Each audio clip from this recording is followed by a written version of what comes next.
Salamat Pagi. I am Jadriel M. Lozares from BS25 and I am going to discuss the Malaysian police system. To start up, topic objectives. To identify the brief history of the Royal Malaysia Police, to define the identity, purpose of Royal Malaysia Police, and to understand Inspector General's department and their functions, to explore major operating units of the Royal Malaysian Police. Fifth, to understand what are the 13 contingents or components. And last, to identify the categories of commanding officers in terms of rank. Brief history of Royal Malaysia Police Force. The modern police organization in Malaysia is started in March 25, 1807, after the Charter of Justice in Penang was granted. And most of officers were a British origin. Later, this organization was developed in state settlements and other Malay states, particularly the federal Malaysia states.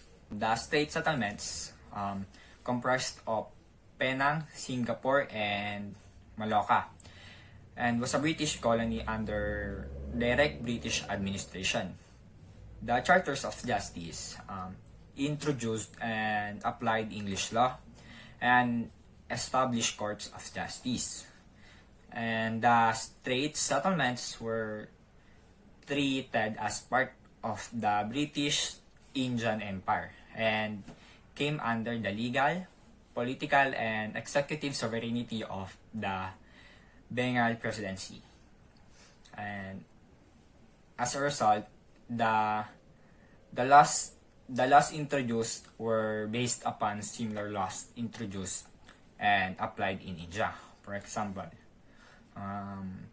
contract law, which is based upon the Indian Contracts Act, evidence and criminal law, and criminal procedure. Royal Malaysia Police, a centralized organization with responsibilities ranging from traffic control to intelligence gathering, and its headquarters is located at Bukit Aman, Kuala Lumpur. Royal Malaysia Police, at the federal level, the Ministry of Home Affairs is responsible for police activities in accordance with the Police Act of 1963. The Royal Malaysia Police is commanded by the Inspector General of Police, whose powers and responsibilities are delineated in the Police Act of 1967, who reports to the Minister of Home Affairs and who is assisted by a Deputy Director General. In here, the Royal Malaysian Police is centralized organization that is in charge of everything. The Inspector General is in charge of the Royal Malaysia Police. And Akril Sani Abdullah Seni is the Inspector General of Royal Malaysia Police as of 2021. The Police Act of 1967 gives the Inspector General authority, and its purpose is to provide information to the Minister of Home Affairs. And based on the Police Act of 1963, the Federal Ministry of Home Affairs is in charge of police activities. Inspector General's headquarters has 4 departments: internal, security or public order, management, crime investigation, and special branch. Each of departments listed is led by a director with the rank of Commissioner of Police. And the Commissioner of Police is subservient to the Field Commanding Officer and is known to advocate the policies outlined at headquarters. Let's proceed to the next slide. The major operating units of RMP.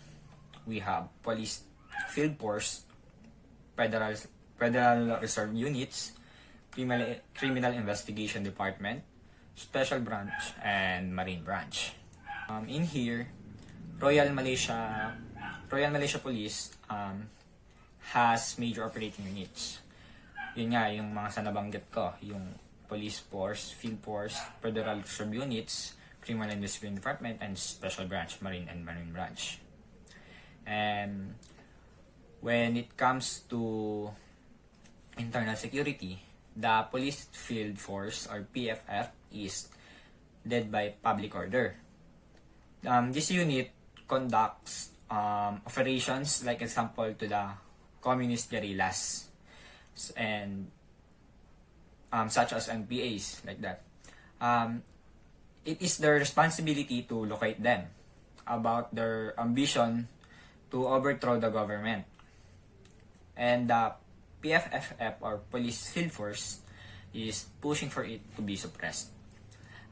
This was followed by Federal Reserve Unit, or FRU. Internal security and public order are still in charge of this.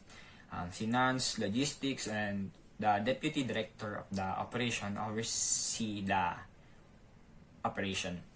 Criminal Investigation Department, or CID, was established in 1970. And when it comes to the prevention and detection of crime, as well as the held apprehension of the criminals prosecution, in here, the director is the first to be held accountable. The special branch, they solely work for the Prime Minister or the nation's leader, including their country's cabinet. And this intelligence service similarly has 3 levels of operation. Those are the district, field, and the headquarters. And lastly, the Marine Branch. Marine Branch patrol the land and the coastal seas to prevent and investigate legal infractions, including privacy issues, and to ensure the safety of fishing boats and other marine vessels. Contribute to marine search and rescue efforts. And police station that can only be reached by boat.